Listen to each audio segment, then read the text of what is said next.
ரஷ்யாவில் கிறிஸ்தவராக பிறந்து 1800 கோடி சொத்துக்கு அதிபதியான பவன் கல்யாணின் மனைவி இந்துவாக மாறி பூஜைகள் செய்து குடிமரத்தை தொட்டு வணங்கி அன்னதானம் செய்து அன்னமிட்டு இந்திய மக்களால் ஈர்க்கப்பட்டது எப்படி? ஆந்திர துணை முதல்வரின் மனைவியான அண்ணா லெஸ்னேவாவின் வரலாறு. பவன் கல்யாணோட மனைவியான அண்ணா லெஸ்னேவா தனது மகனை விபத்துல இருந்து காப்பாற்றுவதற்காக வேண்டுதலை நிறைவேற்ற வந்த அவங்க பத்மாவதி அம்மனை வணங்கி தலைமுடிய காணிக்கையா கொடுத்த செயல் உலகம் முழுக்க இருக்கக்கூடிய மக்கள்னால பேசப்பட வச்சுச்சு. ரஷ்யாவில இருந்து இந்தியா வந்து பவன் கல்யாணை திருமணம் செய்தது எப்படி?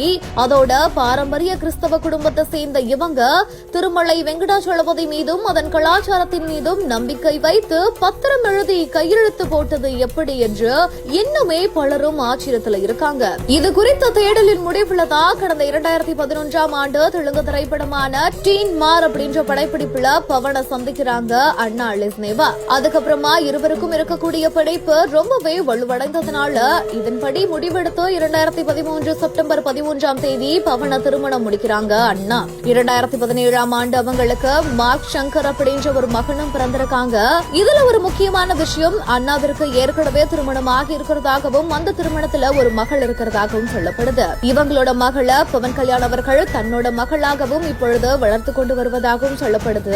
இவங்க தேசிய பல்கலைக்கழகத்துல முதுகலை பட்டம் பிடித்தவங்களாம். இவங்களுக்கு ரஷ்யா மற்றும் சிங்கப்பூர் 2 இடங்கள்லயுமே சொத்துக்கள் இருக்குதாம். அவற்றோட மதிப்பு மட்டுமே சுமார் 1800 கோடிகள் மதிப்பு இருக்கும் அப்படின்னு சொல்லப்பட்டிருக்குது. பவன் கல்யாணோட நடிப்பு வாழ்க்கைக்கும் அரசியல் வாழ்க்கைக்கும் தொடர்ந்து அண்ணா லெஸ்னேவா தனது சப்போர்ட்டையும் வழங்கிட்டு வராங்க.